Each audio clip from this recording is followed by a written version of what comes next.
Welcome, ladies and gentlemen, to another episode of Rise Every Nation. I'm excited to bring this guest to you. My sister Shazia.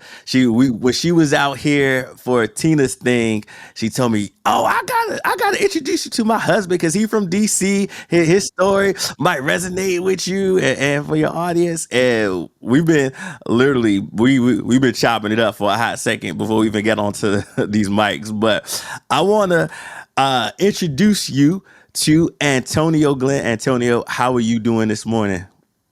I'm doing good, man. Thanks so much for having me on, Terrell, and looking forward to being up on this Saturday morning, giving that chopping it up with you. You know what I mean? Absolutely. Now, I know you're a brother from the DMV area, but I don't think you're in the DMV now. Where are you located now?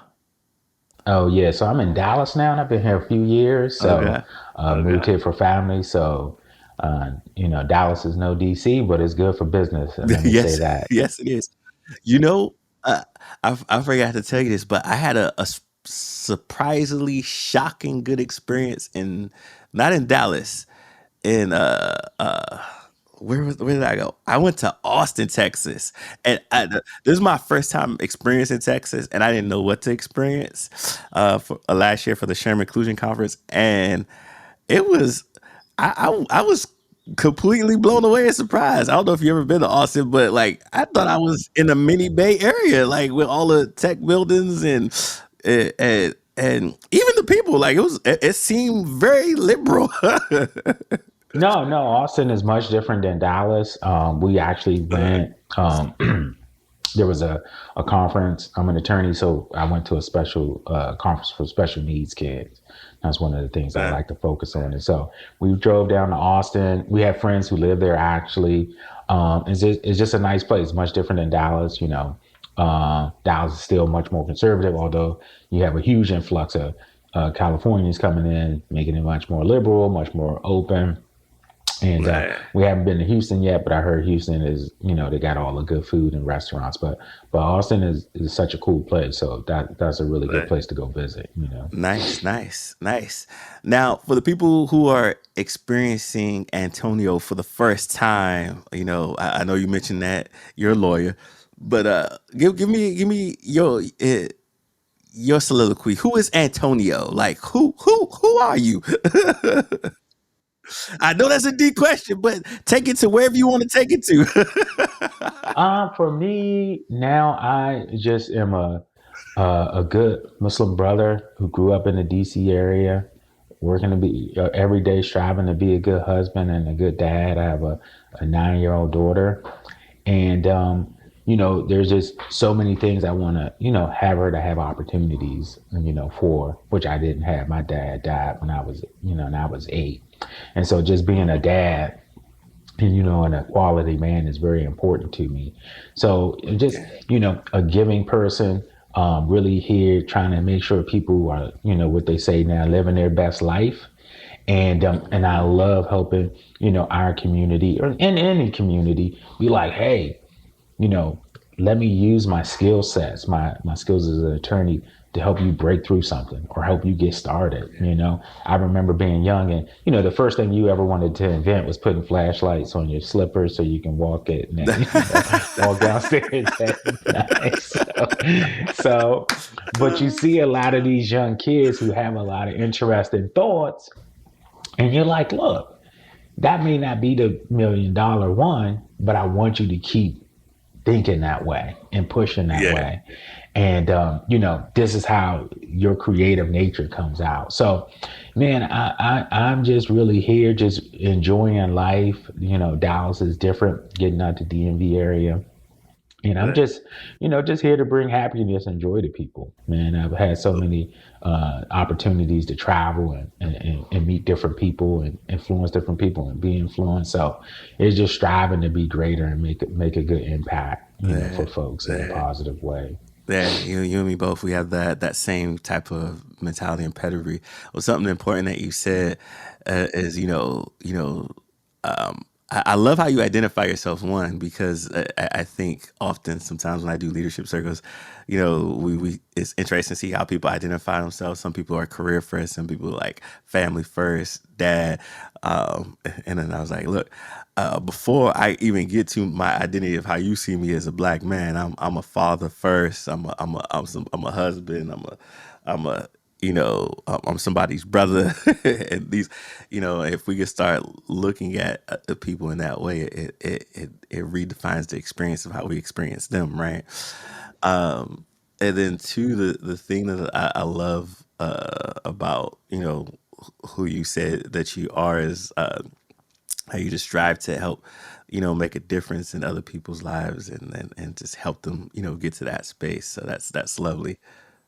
Yeah, man, I think it's very important to give back, to the level where I reached to, where, you've seen the kind of work ethic, which some people don't understand, having to be able to get back. I mean, there was no one there really there to share, hey, this is how you can make it easier for yourself. This is how this is how you apply to college. This is how you do your FAFSA. If you're thinking about law school, this is what you want to do. So being able just to really put together a roadmap for people sometimes is just amazing. And you just want to share with all the knowledge that you have it's almost like what a train the trainer type thing where Yeah. if I can do this, I did all the, due diligence. Let me make it for the next generation to move up and do things in whatever aspect that may be, And again, like, I love helping people when they start their business, because it's like, Yeah.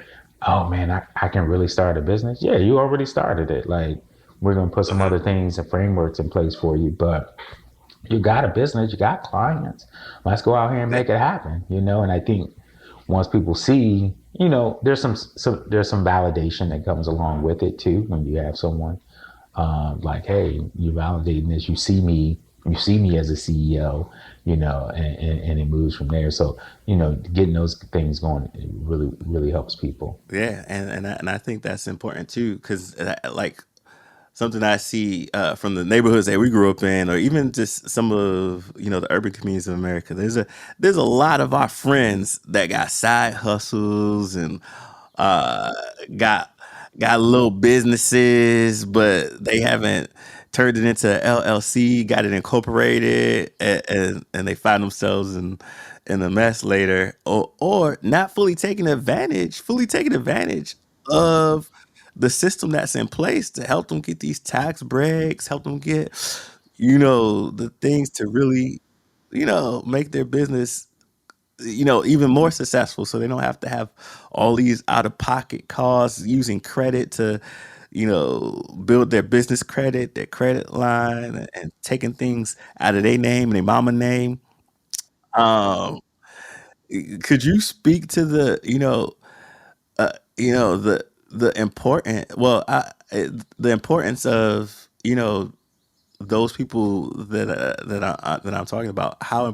Why is it important for them to really incorporate, if they're making good money in their business? Why is it important for them to really incorporate their business Oh and bring it yeah, through man, the that's a really good question. Yeah, so I kind of cut my teeth. I work for a big trade association in DC, and I work Okay. with a lot of home builders. And home builders are more family owned businesses. Some of them small, large, but in the home building business, it has a little bit of everything: contracts, land, estate planning, just a little bit of everything.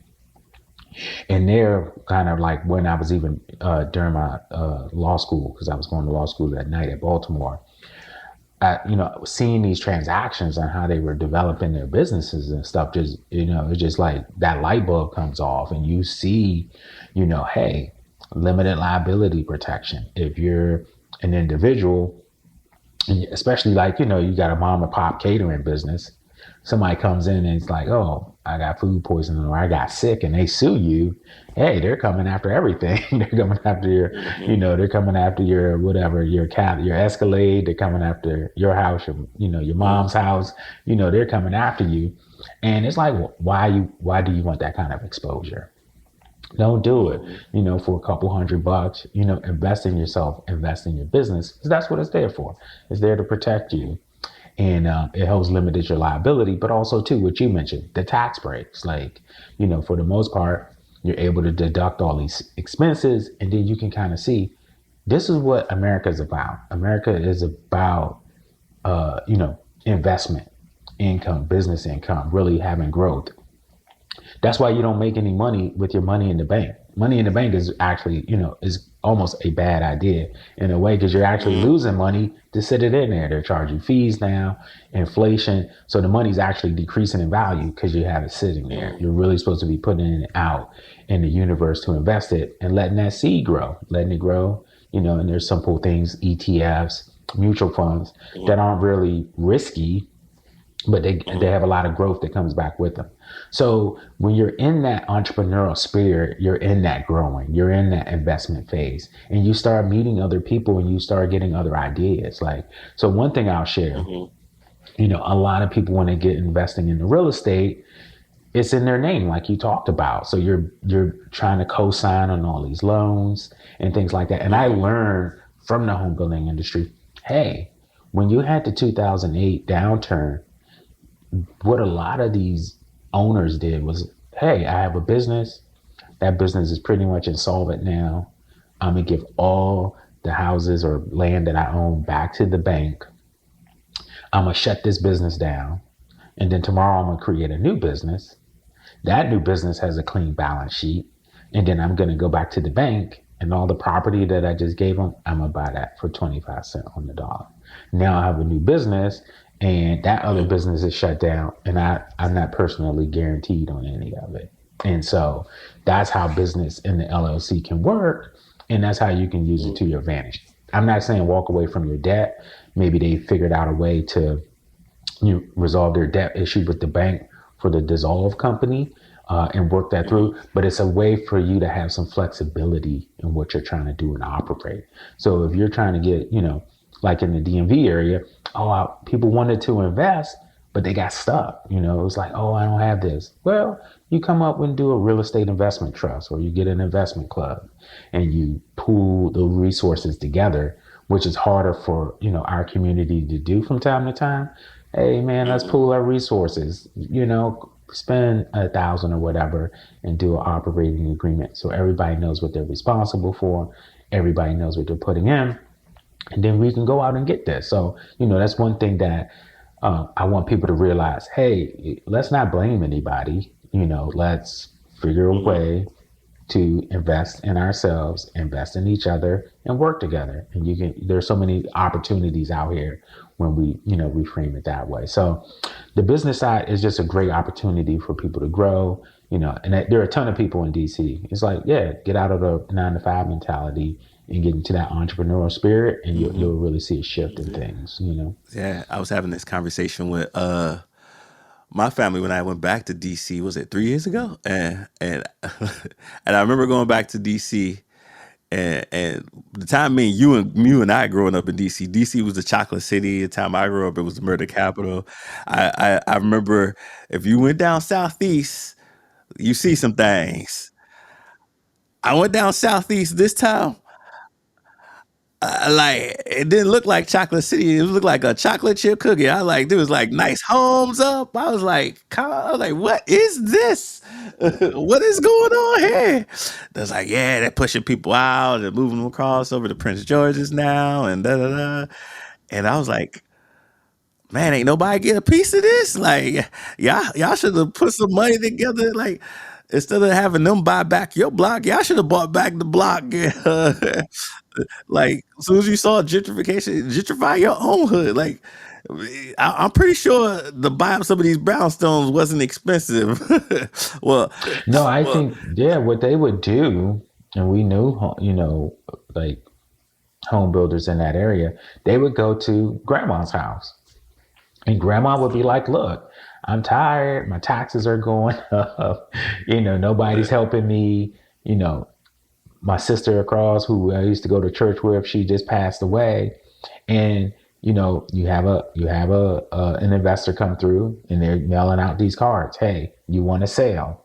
Grandma's like, oh, I can make this much money and I can sell. So instead of one of us coming or a family member being like, hey, let me buy first, for, change on the dollar, and then I'll keep it and keep it in the family. That succession planning, estate planning thing that conversation doesn't always go in our circles. And when we're trying to really build, I know so many people who inherited homes and they just sold. I mean, the money's great. Look, if you got student Yeah. loans and you're trying to get a better life for your family, and you got a house and you can make 400,000 really quickly. I mean, who am I to say? You're doing what's best for you and your family. However, as a community, then you can't complain and say, "Oh man, they bought up everything." It's like, Yeah. no, there was an opportunity. If they bought it, you could have put your bid in too, and bought up some of the land.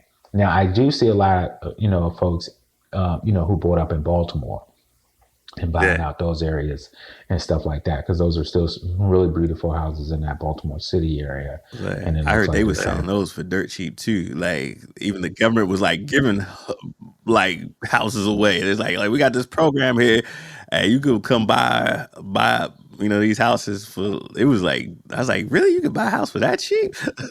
No, they had a program. I went to UB, Baltimore Law, in the evenings when I worked downtown when I was finishing up law But school. And so um, they wanted to compete with DC. So they had this huge like tax break. So especially if you were coming from DC to buy a house in Baltimore, I think you would get, 10, 15,000 for the first 3 years as a tax break.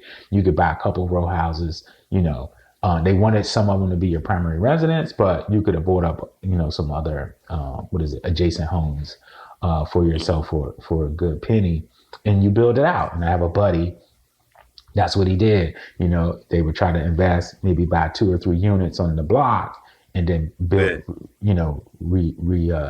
reconstruct those, and then go into the next block. So they did it. I think DC, it can be expensive. Don't get me wrong. You have some bigger investors there, but I think if people really come together and coordinate, they definitely can make an impact and have a footprint where we want to go, what we want to do.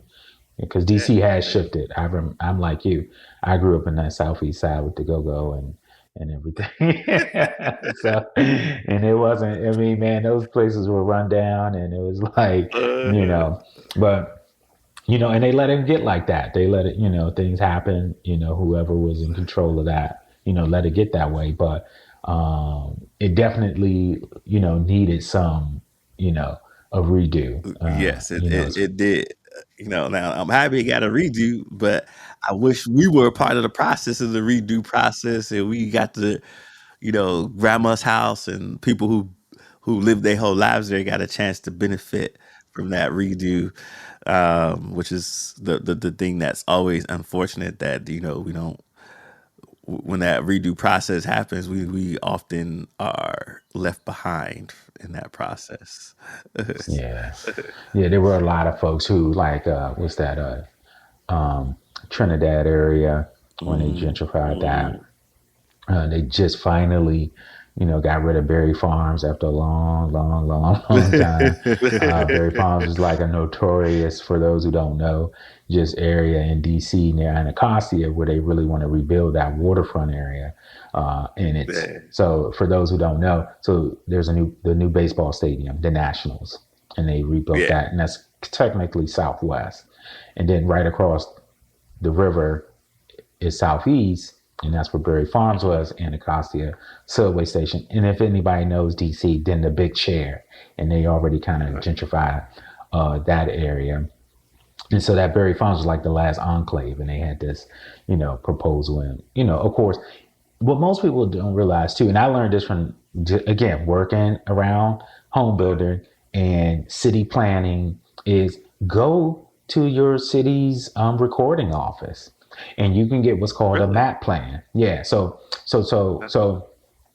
this stuff doesn't just pop up overnight. Like if you're really serious about investing and really want to see who's coming in and what kind of footprint they're going to have on your community, you go to the planning office. You say, hey, I want to pull the map plan, or the master plan is what they call it, of let's say Southeast. So they'll have this broken out, and it'll show you, hey, there's a somebody got permits. They're about to build, a condominium here. There's going to be, a mixed plan unit where they have the shops underneath and then they have the apartment building, residential apartment building over top because they have to get a zone. They have to make sure it's zoned for that. They got to put the permits in if they're going to build. And you can kind of see, hey, look, they're coming into this community. They're about to build this out.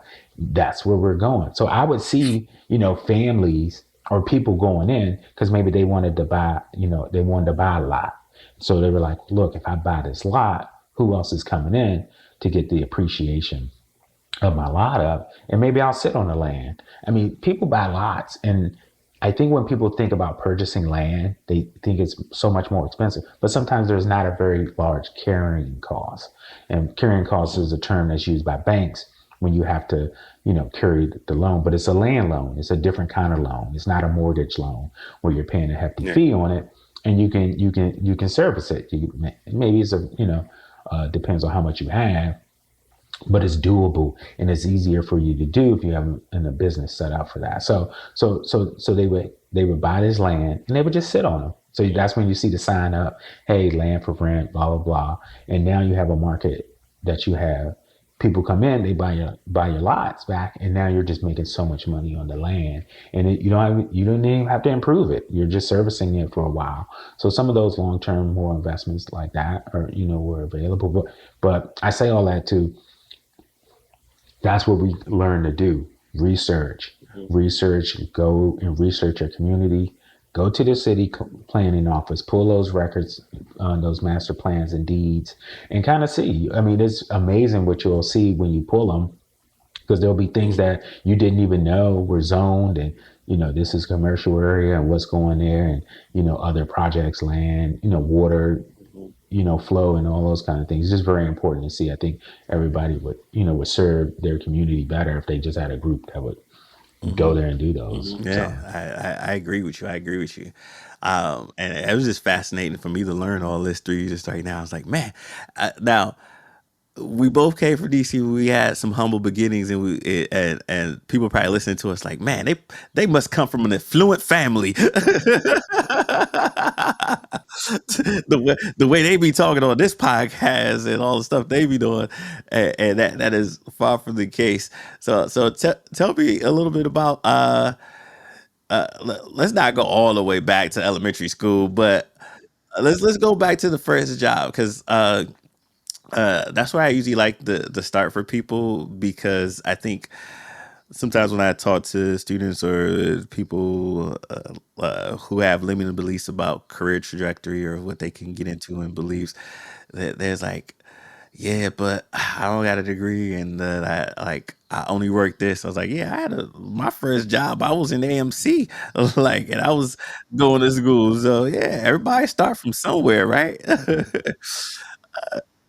so so My first job, yeah. So my first job that really had an impact on me, like in high school, we worked at the Pentagon too. That was fun. But my first job that had an impact on me is I worked at the Environmental Protection Agency, EPA, downtown, right near what is it, where the wharf used to be, maybe right in that area. And so I had a buddy. We were going to PG Community College together, those humble beginnings. And man, for those who don't know, I mean, tuition used to be so affordable. It was such an opportunity to go to community college because it was like, hey, I didn't have a roadmap to get to the University of Maryland yet. But so I'm working there and he's like, look, they got a program. It's called the co-op program. And if you work at EPA, you can work part-time in a government job positions. After you graduate, they'll roll you in to a job. And it was like, oh, wow, who doesn't want that? So we were able to get in. And so at EPA, it was a little rocky when I started because, it's your first job, you're coming late, you're doing all kinds of foolishness. But I had some and it's a government job. And it's government, yeah. So you're lax, it's so lax. And, you're learning how to copy and be a professional and everything. And so it wasn't until, I had two older women who worked in the office. They were executive assistants because in the office I worked in, it was an administrative assistant. And this person is somebody who's appointed by the president, and so one of the guys that I work for, he was basically a multi-millionaire. His family had a lot of money, and seeing them and working with the mentors helped me to be like, hey, let me change up. Let me start wearing a tie to work. Let me start sitting in on the Yeah. meetings. We had a lot of interns who came from prestigious schools. I had a really good friend.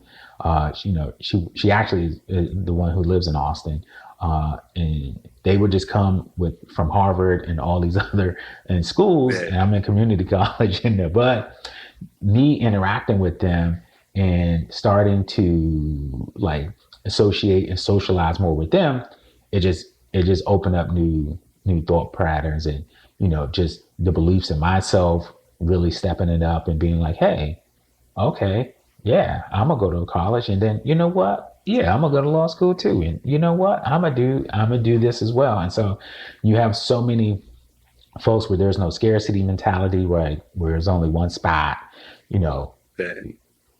they're not living in that disappointment phase. I think a lot of kids in some of the urban communities kind of come where there's a lot Yeah. of disappointment, where people say they're going to do something and they never do it. And that just happens Yeah. over and over and over again. And you feel dejected and you feel like, hey, like nothing's ever going to work out for me. So being able to overcome Yeah. those limiting beliefs of like, oh, and people coming, hey, there's an internship, to go to Arizona for 3 weeks. They were like, yeah, I think you should sign up and we're going to pay for it and everything. You're like, okay, like, all right. And so you see these things start to work out for you. And then you're like, Uh, yeah, I want more success. Like success feels good. Like, let's keep this train yeah. going. And so, the administrator who I was talking about, he started pulling me into meetings, and, he started seeing that I was doing the work though. I was going to Yeah. school. I was making good grades. I was really focused on what I was studying, and it was more to life than just kind of like hanging out and doing, Yeah. the usual going around the hood, hanging out with the boys or whatever. It was more, hey, I got a path here. I got a career that I can look forward to and start growing in that. And so when you make that, self-determination of, I'm going to be great, I'm going to be Uh, in excellence, and some leadership to go along with that. Because people always thought, man, you're a good speaker, you know, you handle yourself well. I think you're very, thoughtful in, how you know, uh, my diplomacy with people. They always thought I maybe run for office and stuff.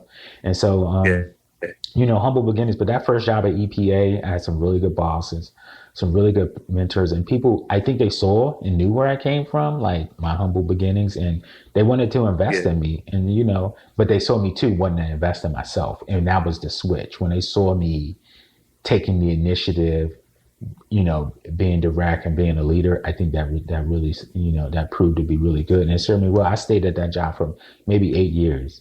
And my Yeah. old boss, she actually she comes to see me. I still have so many other friends from that, from that opportunity. And I have so many other friends who stayed at EPA and have made Yeah. great I love careers, that. from that opportunity. And so it's just a great, great story. But I was happy too to have the strength to walk away and be like, hey, I'm gonna walk a Yeah. different path than to stay here, and go out. And I think it's really starting to serve me and the community well. Yeah. I love that story. Here's here's something that's shocking to me. Me and you both have some life changing events from the EPA. But I didn't work for Yeah. the EPA. So my mentor, Max Weintraub, a white Jewish guy, the last time I got in trouble in DC, I was paired with him to do community service, and then he got me into this program called Environmentors to do my community service hours. And he became my mentor, and he saw something in me that I didn't see in myself, and he always kept pushing for me. He kept showing up in ways I didn't think people would show up. I'm like, why would he show up for me like this? It's not like, are you just doing this because of your job? But he really invested in me, listened to me, and gave me all these opportunities. And then that's what my last year in UDC when I almost flunked out. He's like, "Why don't you take a semester off and do something? What would you like to do?" And I was like, "I don't know." He's like, "How about this program called AmeriCorps? You could go try Oh it." yeah. And so Hmm. I did AmeriCorps. He got me. That's what literally got me out of California. Got some money for school. Stayed out here. and then the rest is history. And then use that money to refocus, get back into school. Like he saw that I could use a change in my environment because my environment wasn't allowing me to reach my full potential. Definitely. No, man, I totally agree. I took some time off from school too, because I had did pretty good at community college those first few years. And then when you can, so for most people, if you don't know, you can go to community college and then normally you can just transfer to your state school without applying. It's almost automatic. So let's say you go, Yeah. you want to, like, so I went to the University of Maryland. That's where I graduated from. And that's where everything shows. So went to Yeah. PG Community College. That's the bigger high school where everybody kind of goes because they don't know exactly what they want to do. But so you go there, you can make some good grades, and then you transfer. And I had a good counselor guy. Um, and he would make sure we got our financial aid in, and he would just kind of coach us up a little bit. And but after that, when I transferred to Maryland, it was tough. It was my first time on campus. I remember like being late, and I have did really bad in a class, and I took a break. I worked for a few years. That I went and I was working again at EPA. Yeah. They were like, "Hey, they brought you back," and this was after the government shut down, actually, and they were like, "Hey, we open back up. Come on back. Let's do some work." And again, those opportunities when you're not surrounded by the same old, people either in victims mode or whatever it is that they're doing. Hey, I'm trying to stay out of trouble mode, and it's like, no, I need to be on. Hey, I'm going abroad to travel and study group and stuff. um, and being around those people. And then I started hanging out, downtown more, DuPont Circle, going to other embassies. People were like, "Hey, there's an event at the embassy. Do you want to go?" And then you start seeing other people like you who are like, "Hey, how are you? Maturing? What kind of resources are you doing? Who are you hanging out with? What's your circle?" And circle of influence and stuff like that, and going from there. But taking a break off from school helped me too. It really got me on track. And when I went back to Maryland, I was pretty much like a 3.5. I don't think I ever was a 4.0 student, so a 3.5. But a 3.5 would get you a senatorial scholarship. You know what I mean? Everything helps. You know what I mean? And actually EPA helped pay some of my tuition at Maryland. So that was even better. That's amazing. Yeah. Hey, look, even like I like tell people, look, still go in there, try your best. C's get degrees too. So Yeah, because they say in law school, the A students become Supreme Court judges, the B students become like big law firm attorneys, and then or professors, and then all the C students in law school become millionaires because they're so entrepreneurial. They got to find a way to make money. So being a C student not bad. You still graduate, so do what you got to do. But look, is your but if you look at your circle, that's not a bad circle to be in. Like there's there's an old saying that like if you look at your circle and it doesn't inspire you, that's a cage, not a circle. Oh wow, yeah, because and our thing is always like you want to be kind of at the bottom of your circle is when you see people, so they'll inspire you to reach their heights, and then you'll kind of relink up on a higher circle. Right. And so, for folks who are listening, get around people who you kind of want to reach their heights. You may not be there yet. I remember first when it's a huge difference now when I would volunteer for like some of the like nonprofit organizations that would do stuff and need volunteers. I would just be sitting there like, I don't know what they're talking about. Like I would just be sitting there like, oh my God, like what I just tell me what to do. And that's what the kind of mode you're in. Where now on the flip side, you see, okay, now I'm in a position to lead these people. And how can I get this young, man or woman to see, hey, you got some value here. It's going to come with time. You'll learn the terminology. You'll learn how to run and operate, this nonprofit. This is a part of it. Right. Like you're not going to come in, I think, in this instant gratification world, you want to come in and I'm the boss. I know everything. And it's like, no, you don't. It's okay. Learn, help it was the term, matriculate your way through, and study, learn, be observant.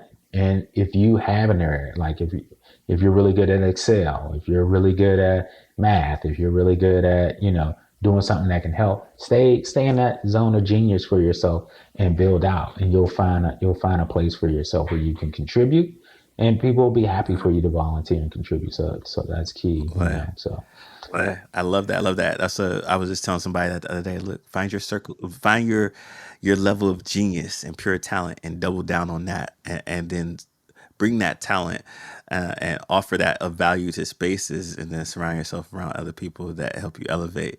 So I love that you said that. Now, I accidentally fell into the entrepreneurial space 3-4 years ago when I helped a company called Google and Techstars do a startup weekend because they were doing an event where they're trying to get more black and brown people. There's like, hey Terrell, you've been recognized as somebody that's really affluent in this community. Could you help us bring my diversity into these events? They were focused on diversity, and then so I did. And they was like, look, you should participate.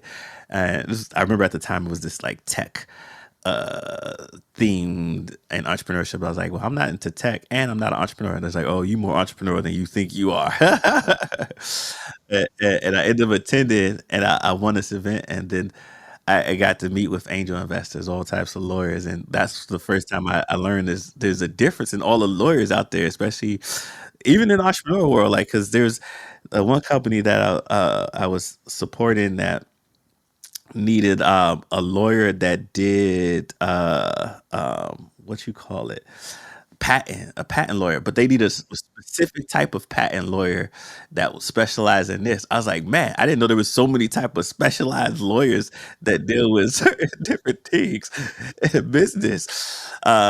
So what kind of lawyer are you, and what steps did you take to get into that career as the lawyer that you are today? yeah. So really, when you go to law school, you kind of have a preconceived notion. Like my thing is I wanted to be a litigator. Like I'm gonna be in the court and suing people and all of this stuff.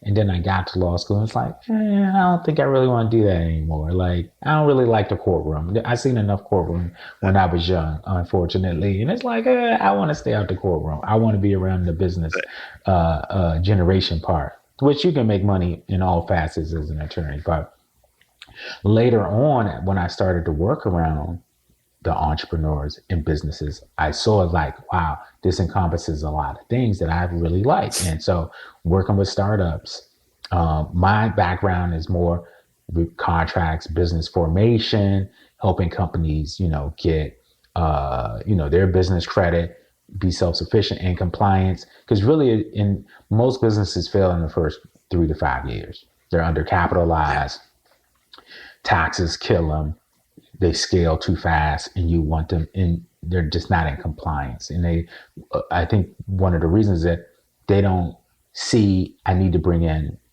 other brains to help me in my operation.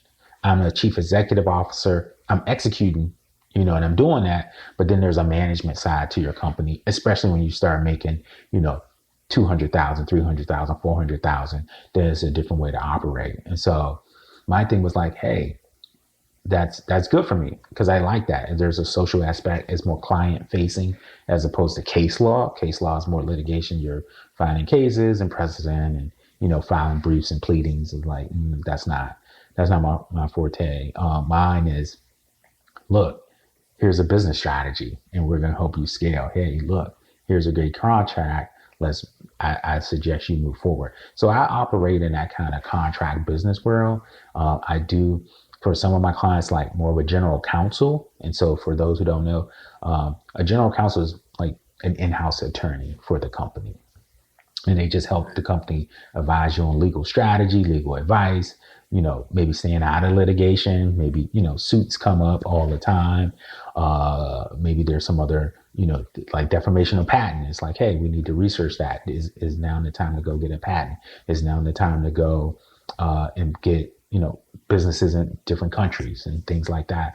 As the CEO, you're like, I can't think about all of that. Let me give it to somebody who has their hands on and around those topics, and who can, update me and brief back to me. And that's just a part of being on a good team. And so you see yourself as an entrepreneur, as a member of a team, as helping someone grow. So, my ideal client would be to really find like a tech startup or some startup that's going to go public. And that would be like my dream opportunity to work as a general counsel on one of those where it's like, hey, let's get you where you want to be. You got a great product and a great vision.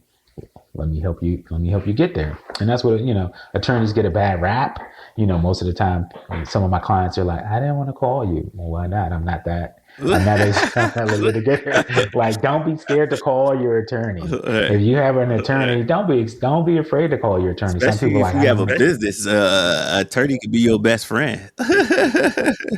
most of the time, I have clients who sign stuff all the time, and I'm like, don't sign and then send it to me. Send it to me, and then we'll discuss you signing it. That's where you use, the advice of your counselor, because I've seen these contracts, and I want to put things in place that are more friendly for you as opposed to who the other party. And so, just very interesting when you do all of that and move forward from there. So, but yeah, being an attorney is great. I think only 1% of the attorney population is Black, so we're definitely trying to get those numbers up and go from there. So I agree. I know somebody's gonna listen to this and be inspired by your story, and they might get the notion like, you know what, I want to be that type of attorney. What's some advice that you would give to somebody who wants to start a career in your industry? If you're planning to go to law school, study hard for the LSAT. They're making it easier. I think too, practice makes perfect. Well, practice makes you better. I won't say perfect, but practice makes you better. Wait, how do you practice being an attorney? You can practice by reading or doing contracts. Reviewing contracts isn't only attorneys don't do it. I have a lot of business owners who, you as the business owner know what terms you want. You're a good real negotiator. Like, you're really good at mediation. Like, as an attorney, they're going to give it to me because there may be some other things that I can include into it. But you have some really good entrepreneur and business owners who are like, I don't need you to review the contract. I've been doing this for 20 years. And they'll tell me these are the terms that I want. So you can really start to learn that way. You can go to the law library. I used to go study at the Library of Congress. It's a beautiful library. They got all the kind of books. And you can go now. I mean, when I was growing up, there was no internet. It was like you're trying to find that one encyclopedia where it's like 3 of them and the pages are ripped out. But now you got the internet. Now you're telling your age. Yeah. So, man, I see them now and they're like, research, man, what you research, bro? Like, you got all the research in the world at your fingertips. You can just jump on the internet and find something, or find some books, or find some related materials. Like, when we were growing up, it was like, man, I need that typewriter. You know what I mean? Like, I asked my daughter, like, do you know what a typewriter is? She's like, like, yeah, I do. They had it in that museum that one time. I may have seen it in the museum once. Yeah. So now you have opportunity. You got videos, YouTube videos, and helping you how to deconstruct these things. And there's some things where it's like, hey, leave that to the attorney, stay in your lane. But you can learn, kind of what is incorporated in these kind of things too. Negotiation, mediation, those are things that you can read from books that help you. It does help to be an attorney because understanding what a contract is and how other details that you want to be included in that would really help. And just reading more, like really, reading up on the things that you're interested in. And so a lot of business owners, yeah, you have the skills. And if you decide to go to law school, this is going to help you in your law school letter. It'll help you when you get to law school. They have the law school, like the bar materials for people who want to study, and you can go. You can almost every state bar has the old exams on their website. So if you wanted to get a sense of what the bar exam was like in order to qualify to be an attorney, you just go to whatever the board examiners is for that state, look up some old, they call them hypos or hypotheticals, and you read that up and you practice. And that's how a lot of people pass the bar they practice, and you can practice too, you know. So, and again, other resources, there are other books and stuff like that that you can go and reach and grab and, you know, just kind of start to learn your trade, because that's why they call it practicing law, because you got to practice, you got to keep doing it, I you know. noticed So, they say the same thing when they talk about practicing medicine. I was like, wait, are they practicing on me, or did they already practice? yeah, yeah. No, when they're a resident, they're practicing on you. So now they may not prescribe any medicine or poke you just yet, but they're in there practicing. So we know a lot of doctors, and so like their residency. Yeah, I mean, it takes time to learn. It takes time to learn your craft. You know, that's why a lot of young attorneys, you know, they'll go into, you know, a law firm where they can kind of learn. Most of the time, your thing is doing research, legal research, and writing legal briefs, so you can help understand the law surrounding that topic. And so, I mean, like you were saying, there's so many different lawyers, so many different topics. I mean, patent, business, trademark, you know, again, torts, which, you know, people don't even know or hear about, you know, crim law. You know, I used to work at the public defender's office in Baltimore City, and that's criminal law, is it? And that was very fascinating, because you're going to interview, you know, folks while they're, you know, in county talking about their case and stuff like that. Working with the prosecutor is very, very, very different than you go to business law and you're around, you know, millionaires who are investing in their business, and they need your skill set to help them, you know, position things or buy things or review stuff for them, because you're a part of their legal team. So, so vastly different. So there's a lot of diversity there for anybody who wants to go to law school. Just once you go, you know, my thing is try to get it paid for. That's my one key advice and key takeaway. If you can get a scholarship, it'll be so much easier for you to go and like prosper, you know, when you're in there. I must say, as when you're a business owner or a startup, you start to learn law whether you want to or not. I remember my first year, I got hit with because the show used to have a different name, and I got hit with a cease and desist because somebody had the name trademark, and when I did I had did the website search and everything, and nobody had it, right? And then I started using it because all the platforms, nobody had it, and it wasn't they didn't have it out there, but because they had it trademarked, because they were planning to use it for something else, I had to take all my stuff down. Wow. You know what? But that's a learning opportunity. You know, a cease and desist letter. Most people, when you get that, you're like, oh my God, what is this? Like, who do I turn to? You know what I mean? And so it's good that you were able to figure it out, because sometimes it's not always the end of the world. Like, you didn't get sued. It was just like, hey, it was a very uncomfortable experience, because you're like, oh, what is this? And now you got to kind of go and revamp what you had. But those are things, because you may need to do that one time. People start, copyright infringement. They start using your videos and stuff like that. And you'll see on the entrepreneurial side too, the flip side of things. I think you get a better understanding of like, what difference does it make? But when someone starts using your material, then you're like, hey man, I created that. I created that. That's my patent. Like, oh, let's not get carried away here. Yeah, like if you want to license something, we can have a conversation, but you can't just be out here using my stuff willy nilly. Let me get a piece of that, And I want 5 cents on the dollar on that. So, and again, but that's a different business mentality. Licensing. I talk to, I have one company that I'm working with, and like they want to explore like opening up franchise opportunities. And it's like, yeah, this is great. This is not something I have totally done before, but it's a great learning experience for me. And it's great to see the entrepreneurial light bulb come on for someone. And they feel like they can do it because you're a part of their team. You're like, hey, I got you. Like, hey, help us build this out. Help us do this. And, and they know too, hey, we're all learning together. As entrepreneurs and business people, you're learning. There are going to be some mistakes that are made. You try to cover your bases and mitigate those, but everything is not always going to be perfect. And I think the one thing in the bond community is that, like failure or mistakes and stuff, as an entrepreneur, you have to learn how to grow. You're not a failure. It may have not worked out this time, but, pick your bootstraps back up, get back up, figure out what happened, and then reapproach it again.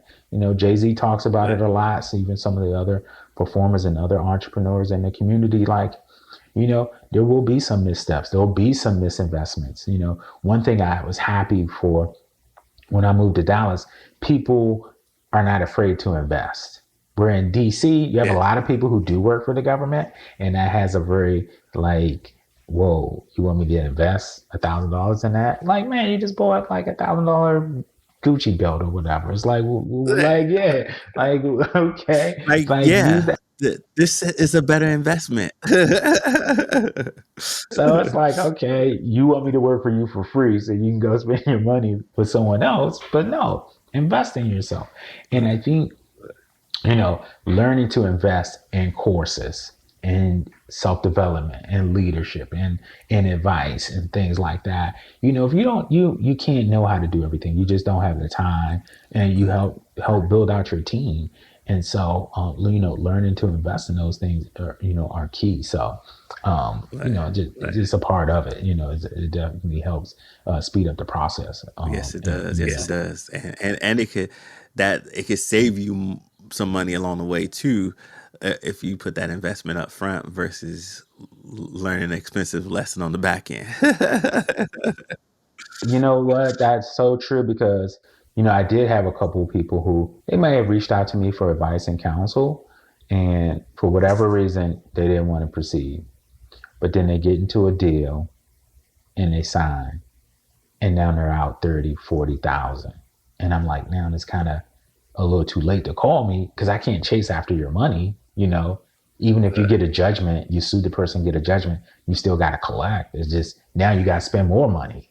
Where if you had Right. spent a fraction of that, maybe 5% of that, in the beginning, it could have helped, staved off of that, and you would have had the advice and counsel to go along with it. So don't always try to do it So true. yourself. Yeah, I mean, if you're gonna get into a contract 30, 40,000, have somebody look it over. Yeah, I mean, if you're already Right. nervous, it's like, what's another, $1,000 to add to that? Build that in your budget. That's what I try to get people to. Like, hey, and it's a business expense. Like, you're gonna take Uh-huh. that off on your You're taxes. right So now. yeah, write it off. So once you learn that, the tax game is like such a good, thing too to learn because you know, as a contract and business attorney, a lot of my clients were like, "What do I do about my taxes now?" So I'm like, "Well, let me help you with that. Let me help you get started on that." And I partner up with a lot of CPAs and stuff like that too to help them get to know. Because just the knowledge is power, and being able to really help people Yeah. understand and see, look, you invest this now, and it's going to save you so much on the back end, and this is going to help you scale your business. You don't want to be one of these new businesses that pop up, and then next thing you know, they're like, man, I owe 20, 30,000 in taxes. What am I gonna do? I'm like, well, you kind of spent the money and put it aside, but but let me help you. Let's figure it out. Let's see Yeah, what yeah, we can figure out. yeah. Let's figure it out together Right. I because love nobody that. wants the That's a IRS coming, at the door. No, definitely not. That's definitely a good lesson for people to take away. What's one good lesson that you say life has taught you? Because me and you have been on a journey from young kids in DC to where we're at now. And what would you say is something that a really good life lesson you have learned through your time? One of mine is again the what is it the cliche, believe in yourself. Like, really Yeah. believe, and if you believe in yourself, invest in yourself. If there's something that you think you want to go after, do it. It may not always work out precisely the way you want, but you'll be able to persevere. You'll feel like, hey, this is my vision. I think we talked about, like, you see the vision and then you pull it into yourself, like it materializes. Like, you see success. You see, you can get there because we're there. Like, if people saw how I came up and then see how I am now, they'd be really like, oh my God, like, how did this happen? Like, this was like, were you touched by the angels or whatever? It's like, it's huge. And you can transform yourself. Like, your story isn't written yet. And so Yeah. when you start believing in yourself and having a confidence and not being a victim, stepping out in your leadership, you'll see, man, I can achieve great things. And, one Yeah. step at a time, So one of the things I do when I believe in myself is just really declaring what I want to go after and succeed. And I stay in that step. Like, I think sometimes we get too far down the road. Like, you see yourself from zero to now I got a Benz and a mansion. Like, let's But, stay in the step that you're but, but in. let's stay in the progression. What's the next step? Step. Yes, what's the next step? So from there to there, and then people get frustrated because it's not happening fast enough. However, if you break it Right. down to smaller pieces and you stay in that step of okay, from from college to LSAT to law school to first time job and stuff, and you break it down, you'll see the success, and the successes will start to build, and it just helps validate what you already know, that the world is yours, like Tony Montana. It's like the world is yours. You can go out here and grab it, surround yourself with great people and great spheres of influence, and believe in yourself, and you can do great things.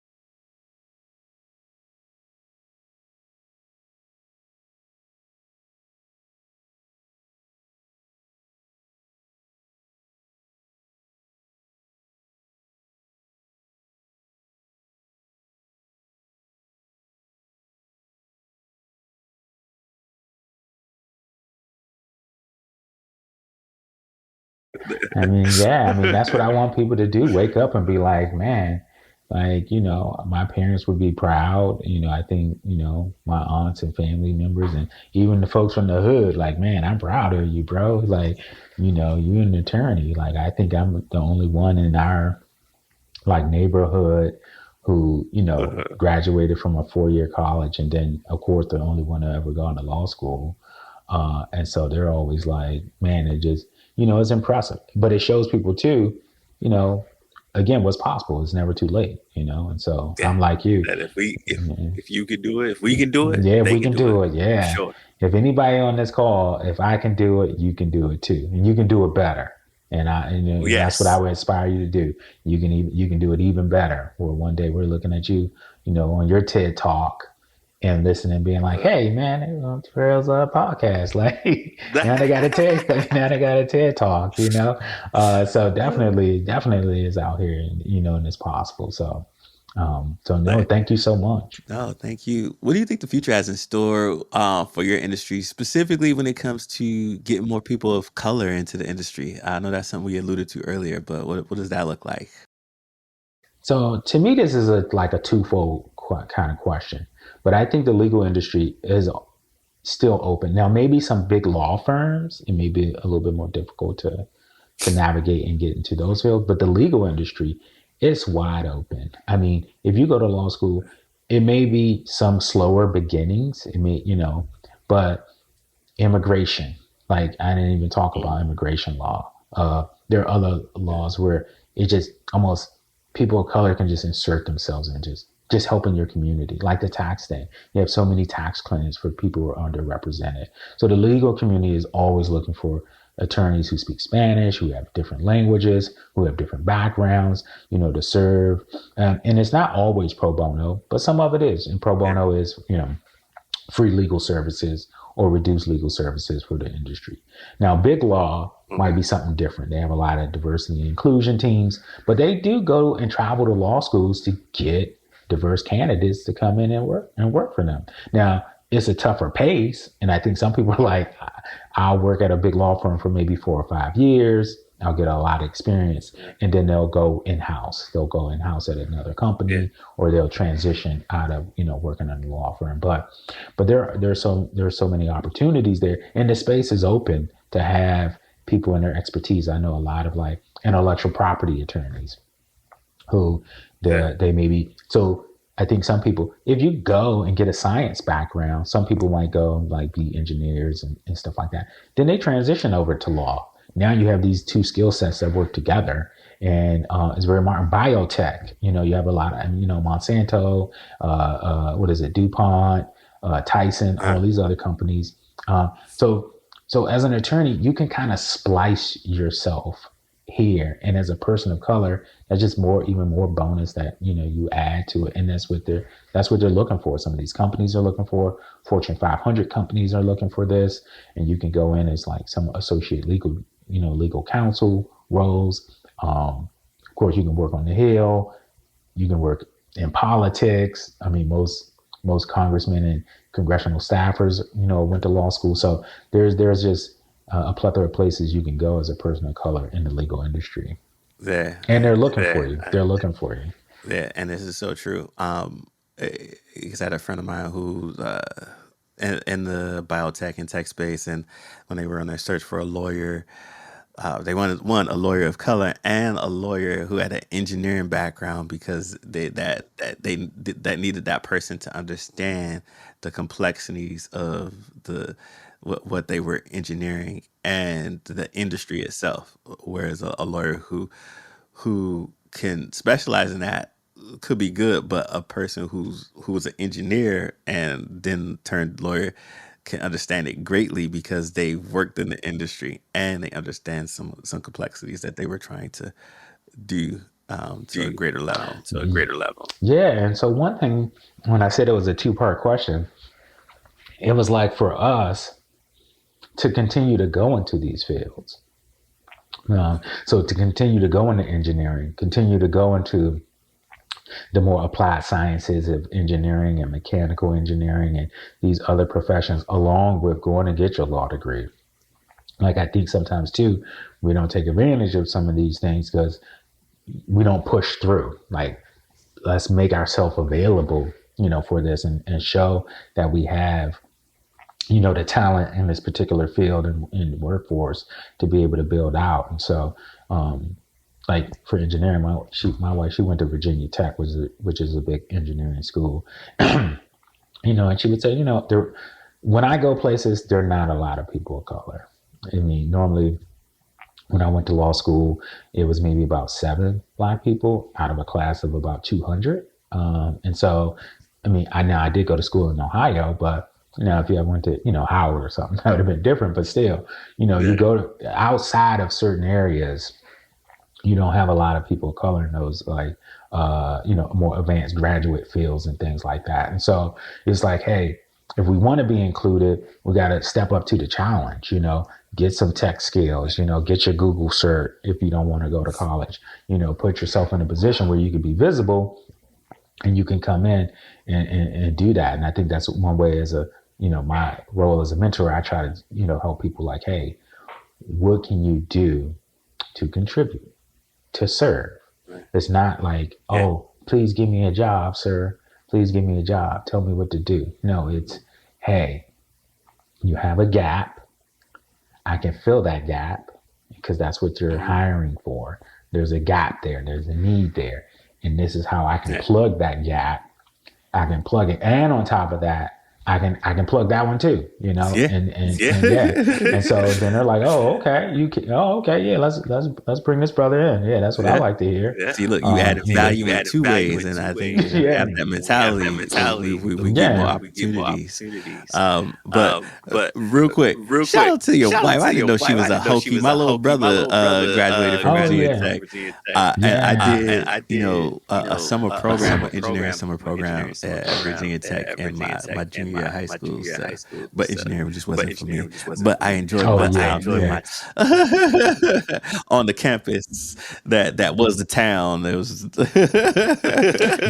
Virginia Tech. We actually we rode back from Dallas to DC. We did a little road trip last summer, and we were able to stop at the campuses. So we were able to stop on campus and see and tour everything. But yeah, she's a Hokie engineering, and it's so good to see people in those applied science and tech fields. And and then Maryland, we're good. We got a good business school. We're in DC, so we kind of compete on what school is better.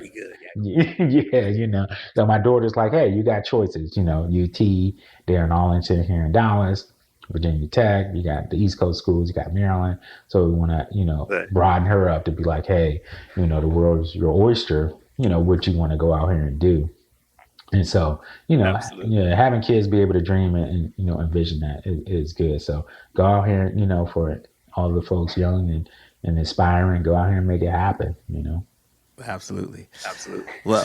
Well, let's wrap up like this because I like to keep my interviews at a drive time. I know me and you could probably go forever, but let's cap it up with this. What projects are you currently working on, and where can people find you? How can they connect with you? Yeah. So one of my projects I'm working on is I'm working with a big kind of small water company, and they'll be looking to grow and franchise and market in different states. So this will be good for me.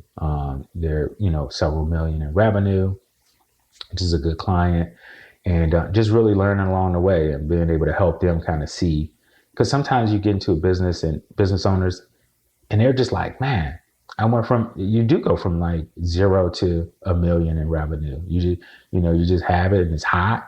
But then you're like, whoa, like I wanted to keep the train going, but I know I needed some help as the conductor to get this done. So that's a great one. I'm really looking forward to working with them. But I'm so happy to help all kind of entrepreneurs and startups, business, tax stuff they have questions about. They can always reach me. My website is www.amgcounsel.com. AMG are my initials. And, I'm on LinkedIn. I'm on Facebook. They can always email me. You can share my email address, Antonio@amgcounsel.com.